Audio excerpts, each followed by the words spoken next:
Good day, friends of Buzzy. I'm Dr. Amy Baxter, and I am going to talk about everything I now think about coronavirus transmission.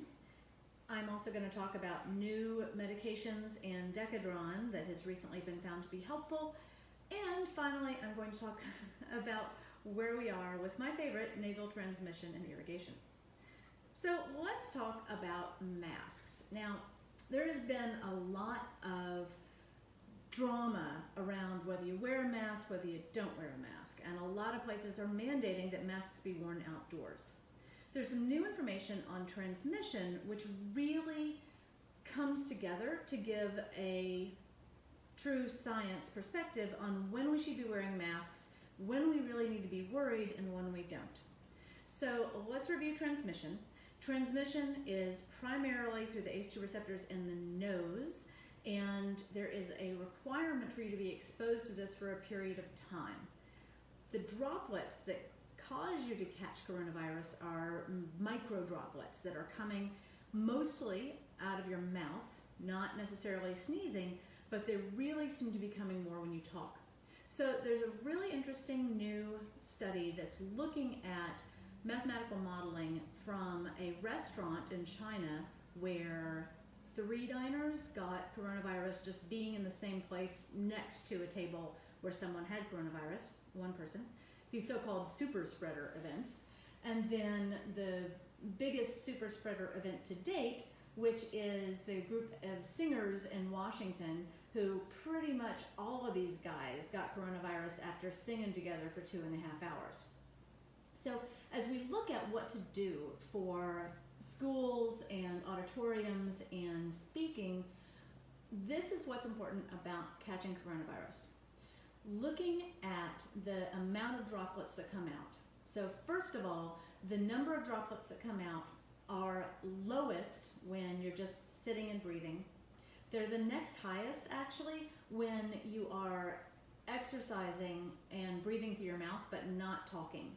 Vocalizing and speaking causes the next highest amount of particles, and then the highest possible is shouting or singing. So that's interesting, a little counterintuitive. So talking a lot is a place where more viral particles are generated and go into the environment. Now, thinking about the viral particles that are in the environment, it's really helpful to go look at a microdroplet simulation that was done in Japan. Basically, they had people speak, laugh, talk, and they got light aimed so that it could view the droplets that were coming out of their mouths. Then they took those quantities of droplets and mathematically modeled them with people standing in a room, sitting in a room. The thing that was amazing about this modeling was as soon as you opened a window, it was almost like stirring milk in coffee. That this very intense and concentrated amount of viral material was swirled away and dissipated.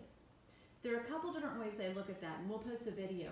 But it goes along with another study that came out June 1st on MedRxiv. So with the usual caveat that these papers are not yet peer-reviewed, but many, if not most of them, tend to be going on to peer-reviewed journals. So this is the one that looked at the singing event and the dining event to see what caused transmission. And what they found was that overwhelmingly the most important part of whether there was transmission or not was ventilation in the room.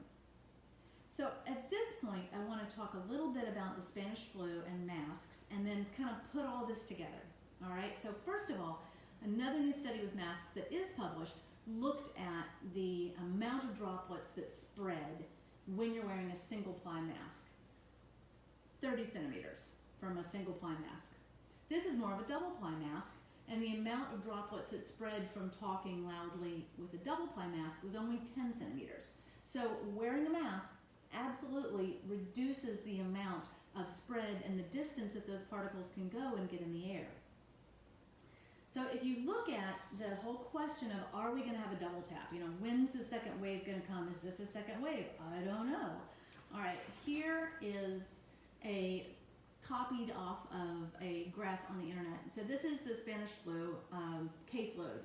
So this is June, and then it gets to be July, and it totally flat flatlines in America. The 1918 flu stops getting spread, and then October it jacks way up. This is where most of the people died.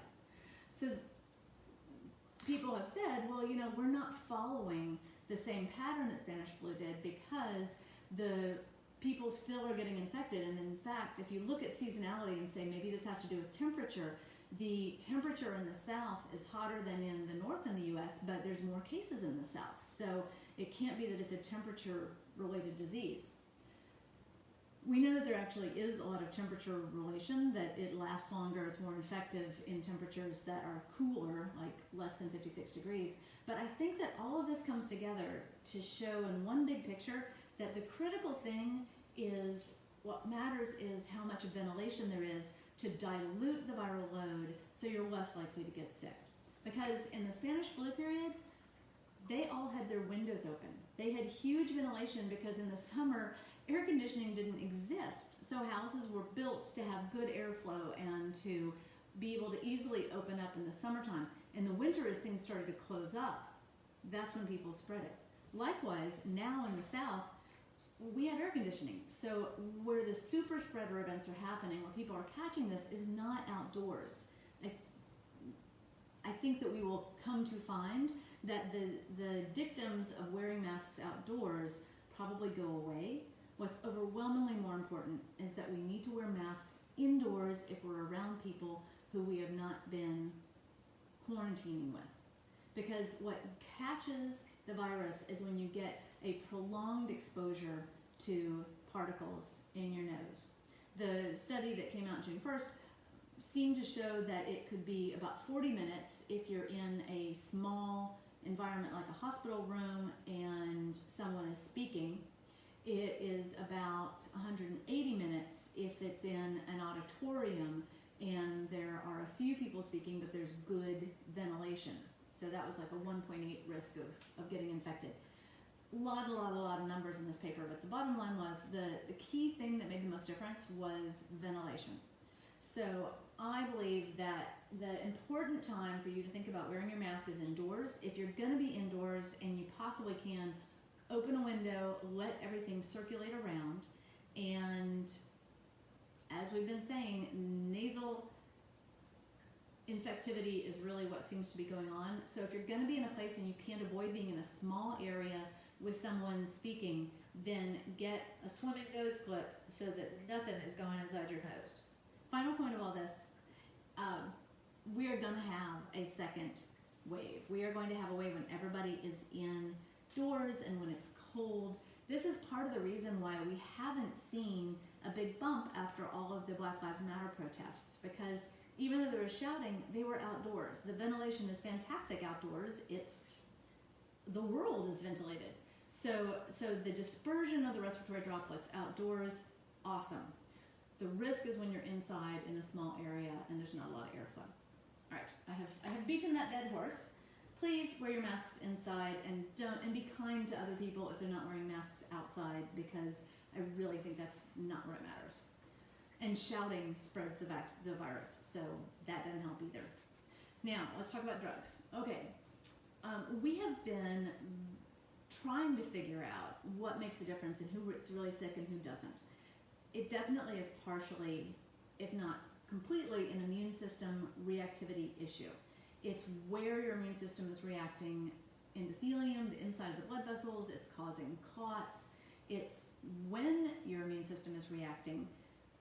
About 7 to 10 days in, people go from first recognizing symptoms to all of a sudden getting really sick. The falling off a cliff seems to be related to immune response. And it's related to what parts of the immune system are misfiring and how to deal with them. You have heard about Decadron. Decadron is a steroid like prednisone or prednisolone. This is what we give for asthma. This is what we give for croup. This is a really common thing that is not like the beef you up steroids. It's something your body makes in response to stress, and you just get an extra big dose if you've got asthma or something else. This is a critical point about coronavirus. It's not what you do, it's the time that you do it. Because they found in the study in England that if you give Decadron early on in the course, when somebody doesn't yet require oxygen, not only did it not help, but there was a non-significant increase in mortality. I think that what's going on, given that study, given a number of other studies, is that because Decadron, prednisone, all of those are beating your immune system down with a hammer, if you get that early on in the course, then your immune system doesn't function well to fight off the disease. If you get it midway through the course, this study in London found that if you were on oxygen, you had about a third less chance of dying, and if you were actually intubated, you had a 50% reduction in death. Again, it's not what you do, it's when you do it. So don't be going out there and stockpiling Decadron, because getting it early before you've really gotten very sick seems to be worse for you. Do not take your kids prednisone if they have it at home for asthma. Once you are in a hospital and being treated, that's the time that Decadron is probably going to be added to a lot of different hospital formularies. But the good thing to know is you don't have to take medicine into your own hands and worry about getting someone you love sick by giving them your medicine. Just don't. But there is something that can decrease the risk of death by half, so that's pretty huge. There are a couple other medicines that we've talked about before, like the biologics, that people who are on biologics seem to have less risk of getting really sick. And so there is a randomized controlled trial that's going on in the same English group that found good results with Decadron. They did not find good results with the tacrolimus, whatever the mab is, that I forget, but the one that begins with the T. They did not find that one made a difference. Again, I think it really depends on when people get it. So it may be that that's one that does need to be given early, before people get sick. And as this disease progresses, we're going to figure out more when in the course of the illness people need to get different kinds of medicine. So as we start to hone in on what medicines matter, that's when you're going to start seeing a lot of randomized controlled trials that are much more tuned to, okay, do we give it now or do we give it then? You know, we're going to give some of these people a medicine, placebo or the drug, early on in the course, and some of them the reverse of placebo or the drug later in the course, and see who does better. All these kind of things will give us a much clearer view when we get a little bit closer. All right, so finally, I'm going to talk about nasal irrigation again. So here are the updates on where we are. One thing that's interesting is the teams that are in Northern England that are looking at nasal irrigation have had to stop enrolling because they're not seeing any more cases. I would like to point out, I spoke to one of those investigators this morning. He says, yeah, nobody has air conditioning. Everybody has their windows open now because it's warm. So anecdotal, but it does seem to support there's something different going on when you have excellent ventilation. The other group that is in Edinburgh, one of them did the nasal irrigation study in Thailand looking at viral illness and nasal irrigation. They went back to their data in light of coronavirus and looked to see which of the people they had enrolled were actually infected with coronaviruses. And sure enough, there were about 15 who had had coronaviruses, and the ones who had done nasal irrigation, their symptoms went away much more quickly than the ones who hadn't. Small sample, but suggestive. They are looking at other elements of their previous investigation. I would like to say, though, that this is another one of those things where it's not what you do, it's when you do it. So early on in the course of coronavirus, we have found that the virus that attaches is attaching, ACE2 receptors, you know that.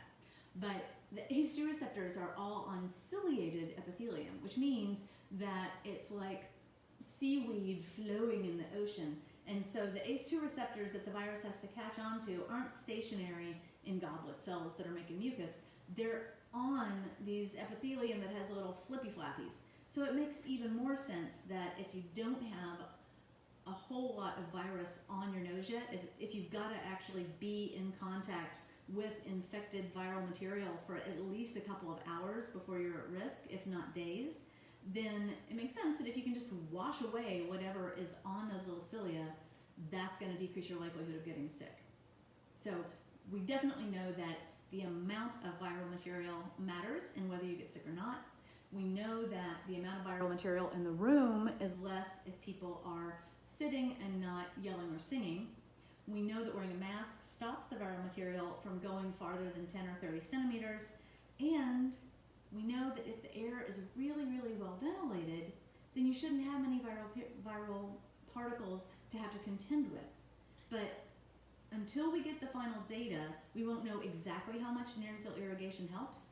But I am here to tell you, if the prevention can be 100%, it's going to be from doing nasal irrigation early when you can still have a chance to get rid of the particles that are on your nose, because that's where the money is. There you go. Well, I hope that you will like, subscribe, because I'm not doing these every day now, and if you want to get coronavirus updates, I imagine I will keep doing these until we're done. But I'm going to leave you with this final part of this graph. This is really likely. The things that Spanish flu and coronavirus have in common are that the population is completely without immunity, that it is a respiratory droplet almost the same size, and that we know that it's going to travel and spread so much more when people are indoors. So pack up, buy yourself more puzzles, buy yourself more shelf-stable milk, get ready for October, November, December, and buckle up. It's going to be a bumpy ride, but we will get through this, and then we'll have our own decade of the roaring 20s. It's going to be fine.